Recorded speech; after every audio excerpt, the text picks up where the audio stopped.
السلام علیکم ورحمۃ اللہ وبرکاتہ۔ محترم ناظرین، امید ہے خیر و عافیت سے ہوں گے۔ اللہ تعالیٰ آپ کو ہمیشہ خوش رکھے۔ آپ تصویر دیکھ رہے ہوں گے کہ ایک لڑکی ہے جس کے پیچھے کئی لوگ بھاگ رہے ہیں۔ یہ بڑی دلچسپ کہانی ہے۔ اگر آپ پوری ویڈیو دیکھیں گے تو آپ کو سمجھ میں آئے گا کہ یہ تصویر ہمیں کیا سبق دے رہی ہے۔ ایک خوبصورت اور حسین و جمیل لڑکی تھی جس کے پیچھے کئی لوگ پڑے ہوئے تھے۔ اب یہاں سوال یہ تھا کہ اسے شادی کون کرے گا؟ ایک نوجوان نے اپنے والد سے کہا کہ ابا، میں نے لڑکی دیکھ لی ہے، بڑی حسین و جمیل ہے، اس کی خوبصورتی نے اور اس کی دلکش آنکھوں نے مجھے دیوانہ بنا دیا ہے، میں تو وہیں شادی کروں گا۔ والد نے کہا کہ بیٹا کوئی بات نہیں، مجھے خاندان کا پتہ بتا دے، ہم تیرے لیے وہاں نکاح کا پیغام بھیجتے ہیں۔ اس کے بعد وہ لڑکا اور اس کے والد دونوں لڑکی دیکھنے کے لیے گئے۔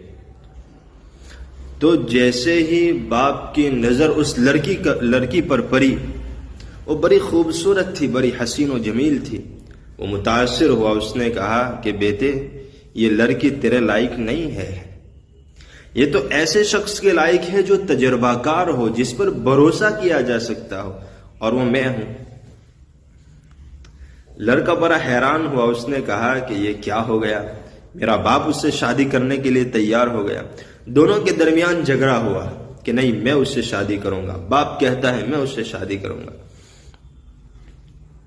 معاملہ پولیس افسر تک پہنچا، پولیس اسٹیشن میں پہنچا۔ وہ دونوں وہاں گئے۔ پولیس والے نے کہا کہ اس لڑکی کو بلاؤ، وہ فیصلہ کرے گی کہ وہ کس کو چاہتی ہے۔ اگر وہ لڑکے کو چاہتی ہے تو اس سے شادی ہو جائے گی، اور اگر باپ کو چاہتی ہے تو اس سے شادی کرا دیں گے۔ لڑکی کو بلایا گیا۔ جب اس پولیس والے نے اس لڑکی کی خوبصورتی کو دیکھا، وہ بھی بڑا متاثر ہوا۔ اس نے کہا کہ یہ تم دونوں کے لائق نہیں ہے، یہ تو ایسے شخص کے لائق ہے جو ایک مقام رکھتا ہو، جیسے میں ہوں کہ میں ایک پولیس افسر ہوں۔ اب تینوں کے درمیان جھگڑا ہونے لگا۔ مسئلہ پہنچا وزیر کے پاس۔ وزیر نے کہا کہ میں فیصلہ کروں گا۔ وزیر نے بھی جب اس کی خوبصورتی کو دیکھا تو وہ بھی اس کا دل دادا ہو گیا، اس کا دیوانہ ہو گیا۔ اس نے کہا یہ تم تینوں کے لائق نہیں ہے، یہ تو ایسے شخص کے لائق ہے جو مالدار ہو، بڑے مقام پر ہو، جیسے میں وزیر ہوں، یہ تو وزراء کے لائق ہے، میں اس سے شادی کروں گا۔ وہاں سے مسئلہ پہنچا، یہ چاروں جھگڑا کرنے لگے۔ اب یہاں سے مسئلہ پہنچا امیر شہر تک،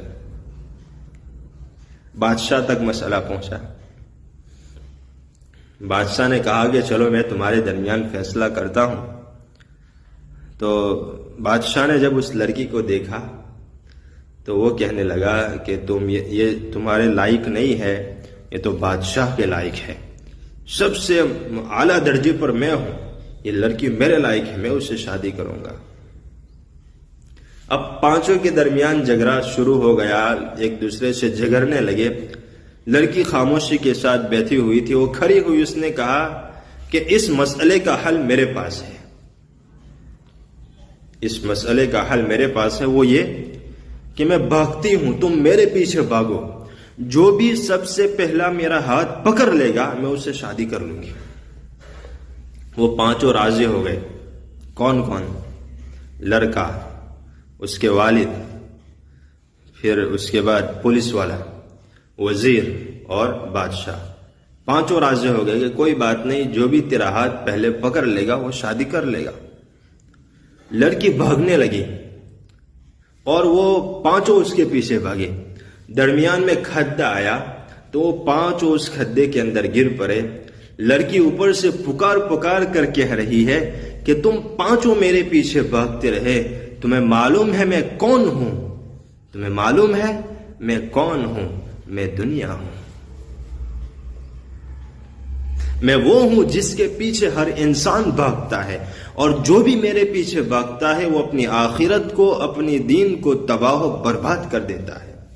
مجھے ہر شخص تلاش کرتا ہے، لیکن وہ مجھے تلاش کرتے کرتے وہ اپنی قبر تک پہنچ جاتا ہے۔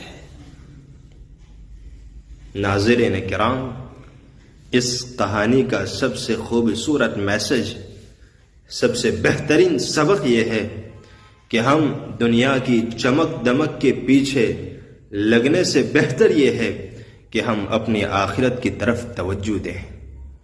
اگر کتنی بھی اس کو تلاش کریں گے لیکن وہ مکمل طور پر ہاتھ آنے والی نہیں ہے، یہ فنا ہونے والی ہے، اور آخرت باقی رہنے والی ہے، جس کے بارے میں قرآن کہتا ہے وَالْآخِرَةُ خَيْرٌ وَأَبْقَى، آخرت بہترین ہے، آخرت خوبصورت ہے، آخرت حسین و جمیل ہے، اور آخرت ہمیشہ باقی رہنے والی ہے۔ اللہ رب العزت ہمیں اس پر عمل کی توفیق نصیب فرمائے، آمین۔